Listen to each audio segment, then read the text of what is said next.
what I really wanted to talk about on this video is the phenomena of narcissists. Okay, so they make up a certain faction of the population, which means a certain number. You know, that is either they're malignant narcissists or they are teetering right there. They don't really know the difference between the mind or reality. And so what happens with them, the tendency for their mind is to be fearful, right? That's the synonym there. Fear and mind are synonymous. So the way that they manage to approach everything, right? Their creativity and even their communications, I mean everything, is they're coming from that place of fear or mind. I had a point to bring up the problem that that creates. Oh, so they're very well programmed, you know, to stay safe. They are programmed to basically they are definitely, if it's not the system that has got them this way, but no, I think it starts early with people around them that they literally teach them the opposite of, I was going to say, feeling good, but let's just look. I mean, it's kind of the opposite of being rewarded from having gone through a process of expressing or achieving some experience that you learn, and now you have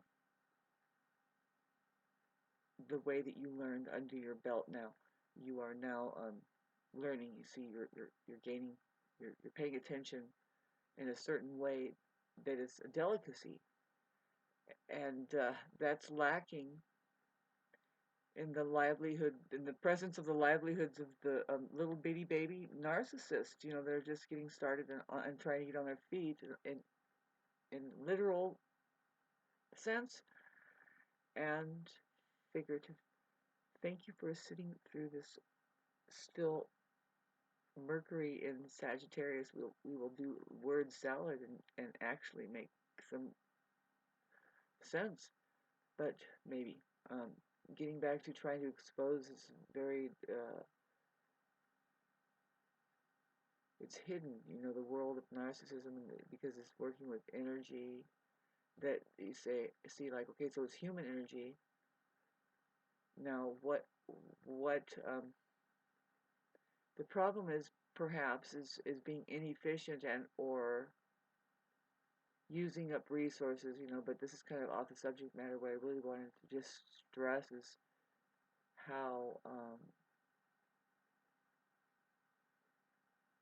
that they are limited in their choices. Therefore, if it's just the mind, you know, the main thing is don't expose the mind of its limitation. So then that's kind of a loop deal. Most people are stuck on this. So my point being, okay, so God, they are programmed to do an opposite thing. So you have a reverse universe. Now, what are we talking about? Well, verse means to communicate.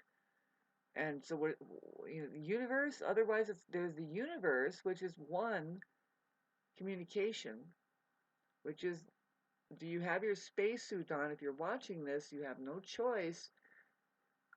When we say you're in the chaos now, what we mean is that you're swimming through the time, space, place, and there are floaty things here that we don't know. It can go any old place.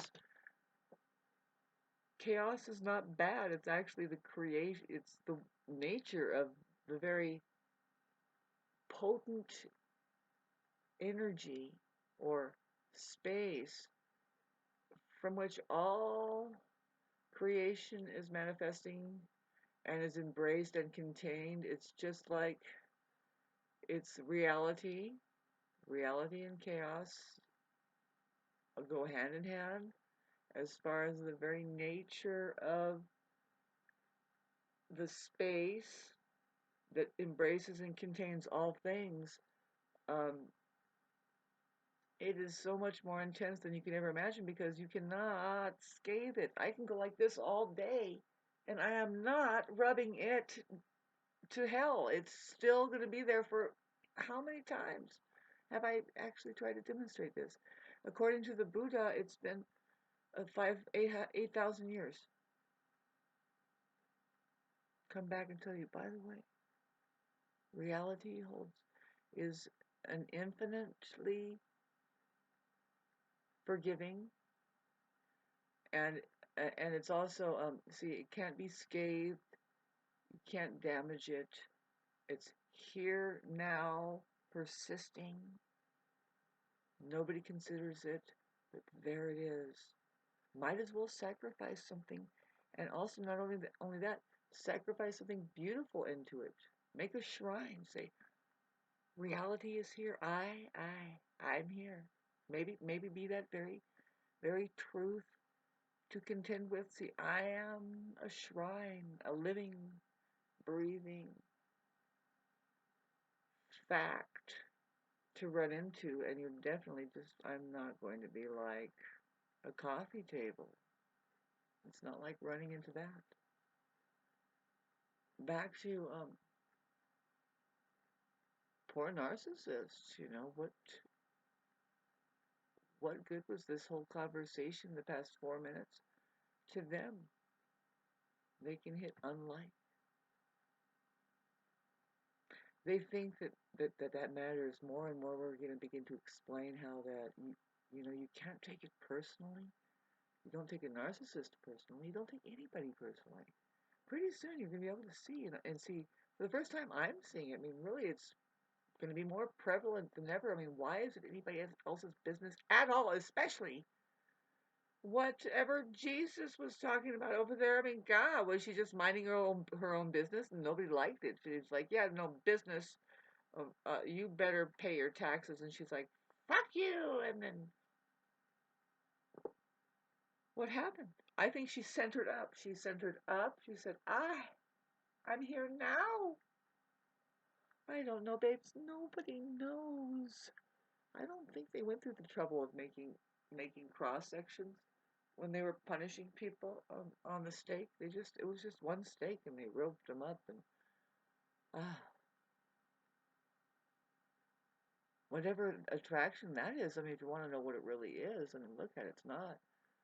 What do we think it is? It's not a compass that says go this way. Like I'm saying, like, are you centered? Do you know north, south, east, west, or even if you're counting, do you know that there's even 4 seasons? I don't know. Maybe it's something much more far-fetched than just being chased by the mob and denied. Talk about your birthright. Say, I mean, if at all, it was a great idea to do anything. Do we have um, uh, the right to do it? Is the space available? Can we take it? Yes or no? What happens? Have you tried it lately? Comment section down below. I'm going to stop at 919.